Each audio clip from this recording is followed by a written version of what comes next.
Hello दोस्तों, नमस्कार दोस्तों। इसके पहले वाले वीडियो में हमने संविधान की समितियों के बारे में पढ़ लिया था।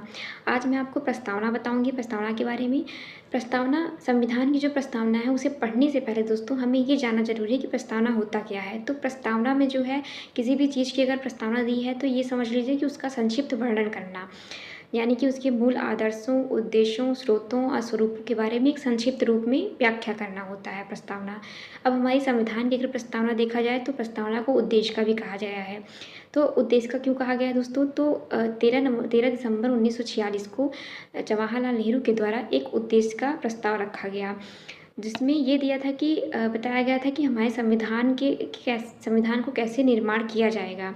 दोस्तों, उसी को आधार मानते हुए संविधान निर्माण के अंतिम चरण में उस उद्देशिका को संविधान में ऐड किया गया, जिसको उस संविधान की प्रस्तावना कहा गया। तो इसलिए हमारे प्रस्तावना को, जो प्रस्तावना है संविधान की प्रस्तावना, उसे उद्देश्य का भी कहा जाता है।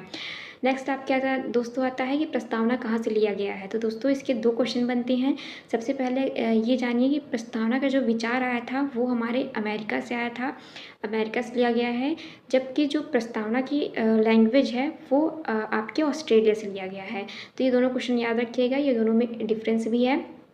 दोस्तों, आपका नेक्स्ट आता है, अब बात आती है आपकी प्रस्तावना के बारे में कि क्या है प्रस्तावना में। तो दोस्तों, स्टार्ट जैसे होता है कि हम सभी जानते हैं, स्टार्ट होता है हम भारत के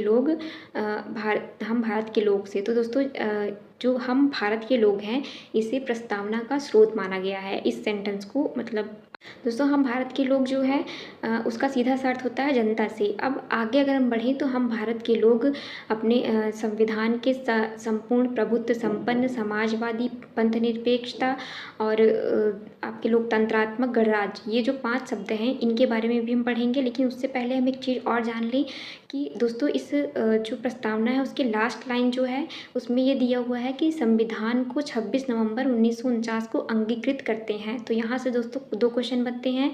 ये पहला कि जब ये पूछे कि संविधान को अंगीकृत कब किया गया, तो आपका आंसर होगा कि 26 नवंबर 1949। लेकिन जब ये पूछे कि संविधान को लागू कब किया गया, तो हम सभी जानते हैं कि 26 जनवरी 1950 को लागू किया गया था। तो ये 2 क्वेश्चन आप याद रखिएगा। दोस्तों, अब आते हैं कि उन 5 शब्दों के बारे में, जो कि है आपका संपूर्ण प्रभुत्व संपन्न समाजवादी पंथनिरपेक्षता लोकतंत्रात्मक और गणराज्य। दोस्तों, इन 5 शब्दों को प्रस्तावना का स्वरूप माना गया है। आप इसे याद करिए, ये क्वेश्चन पूछा भी जाता है कि हमारे प्रस्तावना का स्वरूप क्या है, तो आप इन 500 शब्दों को बताइएगा। अब इनके अर्थ की अगर बात करें तो सबसे पहला आपका जैसे है ये संपूर्ण प्रभुत्व संपन्न। तो इसका अर्थ होता है कि हम आंतरिक और बाह्य निर्णय की स्वतंत्रता हमारे पास है, यानी कि कोई बाहरी जो कंट्री है वो इंटरफेयर नहीं कर सकता, हम अपनी स्वतंत्र निर्णय लेने के लिए स्वतंत्र हैं।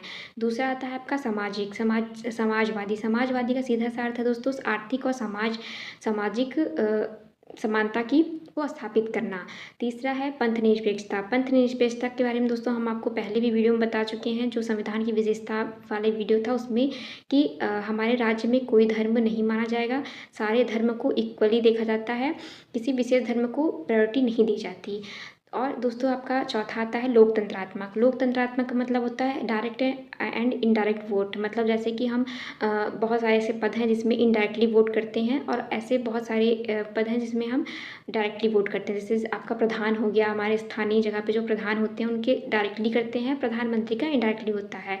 यहाँ पे दोस्तों एक चीज़ और कह सकते हैं हम, लोकतंत्रात्मक का मतलब होता है कि जो अब्राहम लिंकन का एक स्टेटमेंट था, जनता के लिए जनता के लिए जनता का शासन। तो ये यहाँ से ऐड कर सकते हैं आप। दोस्तों, लास्ट आता है गणराज्य का अर्थ सीधा सा होता है कि वंशानुगत को खत्म करना, यानी कि जैसे पहले होता था राजा का बेटा राजा बनेगा, तो अब हमारे यहाँ ऐसा नहीं है। हमारे यहाँ सभी को समान अधिकार है कि हम किसी भी पद के लिए मतलब अप्लाई कर सकते हैं, आप किसी भी पद पर जा सकते हैं, बस कुछ प्रावधान है उसे फॉलो करने के बाद। दोस्तों, इतना मैंने डिटेल में बता दिया है पीछे पूरा। अब आपको एक पेज दिखेगा जिसमें मैंने शॉर्ट फॉर्म में सारी चीज़ें लिखी हुई है। अब अगर आप नोट्स बनाना चाहते हैं तो उस पेज को आप देखकर नोट्स भी बना लेते हैं, वो एक शॉर्ट फॉर्म में मैंने लिख दिया है सारा। और दोस्तों, अगर वीडियो पसंद आई हो तो ज़रूर सब्सक्राइब करिए एंड शेयर भी करिए। Thank you so much.